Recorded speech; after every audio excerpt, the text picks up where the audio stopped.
ये बड़े भाग्य की बात है कि सीता जी अयोध्या पहुंची हैं। इधर से हमारे भारत के बड़े बड़े संतों का आगमन, ये शुभ लक्षण है महाराज, अच्छा लक्षण।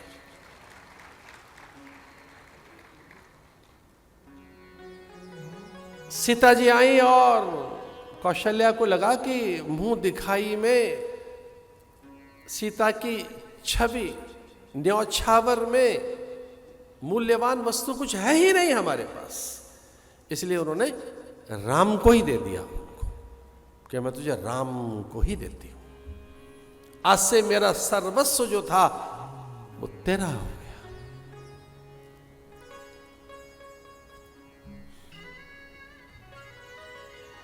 और ऐसा करती तो नहीं है मां कभी, लेकिन मां ने केकई की ओर देखा, सुमित्रा की ओर नहीं। उन्हें मालूम था कि सुमित्रा का ही है क्रम देने का, लेकिन इतना आदर करते थे केकई का सब लोग कि मां कौशल्या ने केकई की ओर देखा और केकई आगे बढ़ी उनको न्यौछावर देने के लिए। दशरथ ने पूछा आप क्या देंगे?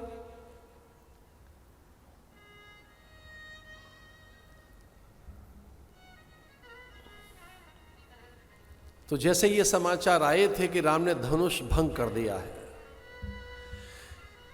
जब ये समाचार आए थे जनकपुर से चल करके राम धनुष तोड़ चुके हैं, जयमाला हो गई है सीता के द्वारा, बारात के लिए न्योता आ गया है, तब ऐसे में केकई ने एक बड़ी योजना बनाई थी सीता को कुछ गिफ्ट करने की,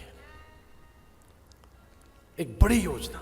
देखिए बड़े लोग बड़ा ही सोचते हैं। अब बारात जाने के लिए तैयार है जनकपुर में, और एक पल के लिए रोका दशरथ को केकई ने यह कहकर के मन में एक नूतन विचार आया है, एक नई उत्कंठा पैदा हुई है, आपका सहयोग चाहिए। दशरथ ने पूछा क्या उत्कंठा पैदा हुई है? बोले हमें सीता जी आएंगी तो थोड़ा न्यौछावर करनी है, कोई चीज उनको अभी से तैयारी कर लें उसकी। क्या करना है? बोले आपका मित्र वो इंद्र है, और वो बार बार कहता था जब हम वहां गए थे स्वर्ग में, इंद्र की रक्षा कर। इंद्र ने अनेक बार कहा कि हमारी कोई सहायता लेना, और बार बार इंद्र प्रार्थना करता हमारा कोई सहयोग लो, हमारी कोई सहायता लो। अब इतना बार बार कोई कुछ कह रहा है तो चलो उसका सहयोग ले ही लेते। अरे क्या सहयोग लोगे इंद्र का? बोले इंद्र का परिचित है विश्वकर्मा, और विश्वकर्मा से कहो कि हमारे लिए एक नया महल ही बना दे सुंदर सा। अब बहुएं इस पुराने घर में रहेंगे क्या? सीता जी यहां रहेंगे ये राजमहल में? वो जगत जननी है, लक्ष्मी जी है, ये सामान्य गृहस्थियों के बीच में, हमारे बीच में वो पराम्बा जगदम्बा उद्भव स्थितिम संहार कारणिम क्लेशहारणिम सर्वशेषकरीम सीता न तो हम राम बल्लभा। तो आप चाहती क्या हैं? बोले बाकी हम कर लेंगे, आप तो उसे बुलाई। विश्वकर्मा को बुलाया, और आपको एक आनंद की बात बता रहे हैं, केकई ने सीता के सम्मान के लिए कनक भवन बनवाया था। कनक भवन, सोने का भवन, सोने का महल। और वो कहने लगी बहू रानी हम अभी तक उस महल में नहीं गए, मेरी ओर से कनक भवन, आप वहां बिराजेंगे। आप में से कुछ लोग जानते ही हैं, अयोध्या का कनक भवन राम जी को और सीता जी को दिया गया।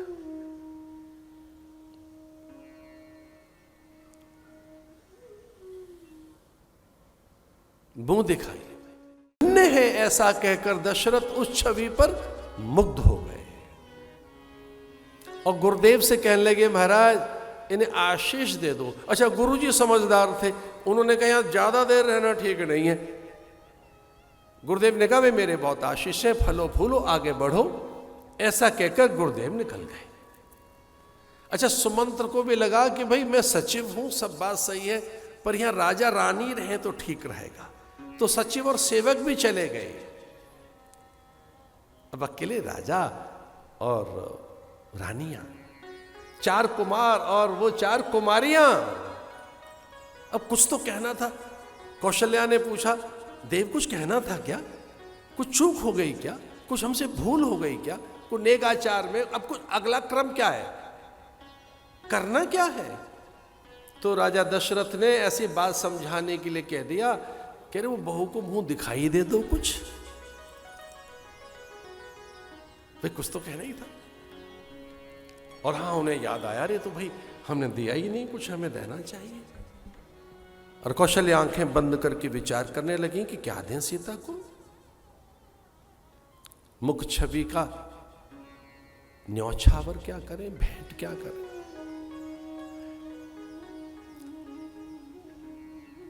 इसका अर्थ जानते हो क्या है? कि हमारी बहू का मुख इतना सुंदर है कि इस पे कुछ भी न्यौछावर कर दिया जाए थोड़ा है।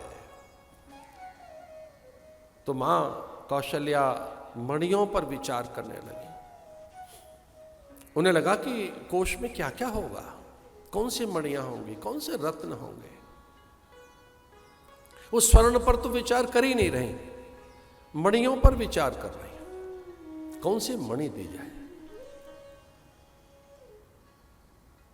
और वो इतना सामान खुद लाई है कि वहां मणि पर्वत बन गया। जब ते राम ब्याए घर आए, नित नव मंगल मोद बधाए। सुख संपदा छा गई। सीता के आने से समृद्धि आ गई, संपदा आ गई। चकित है जानकर कौशल्या के मणियां एक नहीं आई, इतनी मणियां आई है, पर्वत लग गया है, पर्वत। अच्छा, अयोध्या कभी जाओगे, वहां मणि पर्वत नाम का एक स्थान है। इतनी मणियां आई थी सीता जी के साथ, पर्वत बन गया उसका। तो उन्हें लगा कि मणि तो हम क्या दें इन्हें। फिर उन्हें ऐसा लगा कि स्वर्ग से भी कोई वस्तु बुलाई तो जा सकती है जो अलौकिक हो। अब बहू की मुंह दिखाई सीता के लिए दें क्या। और अंततः थक गई मां कौशल्या। और मां कौशल्या ने कहा मनी मन के, इनको क्या देना चाहिए, अमूल्य वस्तु क्या दूं जो मूल्यवान हो। दशरथ ने धीरे से उनसे कहा कि हम अपने मन की, आपके मन की बात हम जानते हैं, आप हमारी पत्नी है, हमको मालूम है आपके मन में क्या चल रहा है। क्या चल रहा है? बोले आप ये ढूंढ रही हैं सीता जी को क्या दें, मैं सहायता करूं? बोले हाँ बताओ क्या दें। बोले जो सबसे कीमत की चीज हो वो देना, जो अत्यंत मूल्यवान वस्तु हो, सस्ती चीजें मत दे देना। और कौशल्या जी प्रसन्न हो गई, शांत हो गई, आश्वस्त हो गई। जब उनका मुखमंडल खिल गया तो दशरथ को पता लगा कि हाँ अब इनको वस्तु मिल गई है, अब ये न्यौछावर कर देंगे।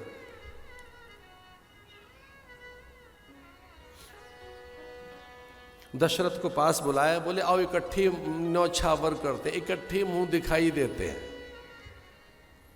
और सीता से वो कह लगी, सीते अरे लली, मेरे जीवन में सबसे महत्वपूर्ण कोई वस्तु है तो वो कोई और नहीं, मेरा बेटा राम है। मैं मुंह दिखाई में इसी को देती हूं तुझे। मैं थक गई सोचते सोचते कि मैं मुंह दिखाई में तुझे क्या दूं। तो मेरा जो बचा कुचा अधिकार था मेरे पुत्र पर, जो जरा सा भी मेरे मन में ये भाव रहता था ये मेरा बेटा है, अब वो मेरेपन को मैंने निकाल लिया अपना आज से। अब ये जो कुछ भी मेरा था, थोड़ा बहुत भी, अभी तक भी मैं ऐसा मानती थी मेरा बेटा है। सास बहू के झगड़े में कई बार परेशान हो जाते हैं बच्चे कि मैं मां के संग रहूं कि इसके संग रहूं। मां इतनी पजेसिव होती हैं, छोड़ना नहीं चाहती।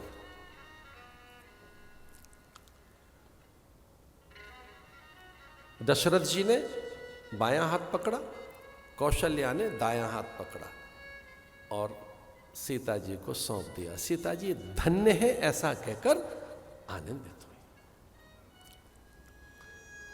लोकाभिरामम रणरंगधीरम राजीव नेत्रम रघुवंशनाथम कारुण्य रूपं करुणाकरन्दं श्रीरामचन्द्रं शरणं प्रपद्ये।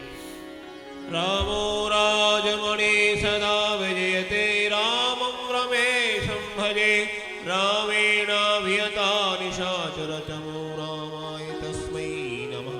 रामानास्ति परायणं परतरं रामस्य दासोऽस्म्यहम्। रामे कितलया सदा भवतु मे। ओ राम मामोत्तरः।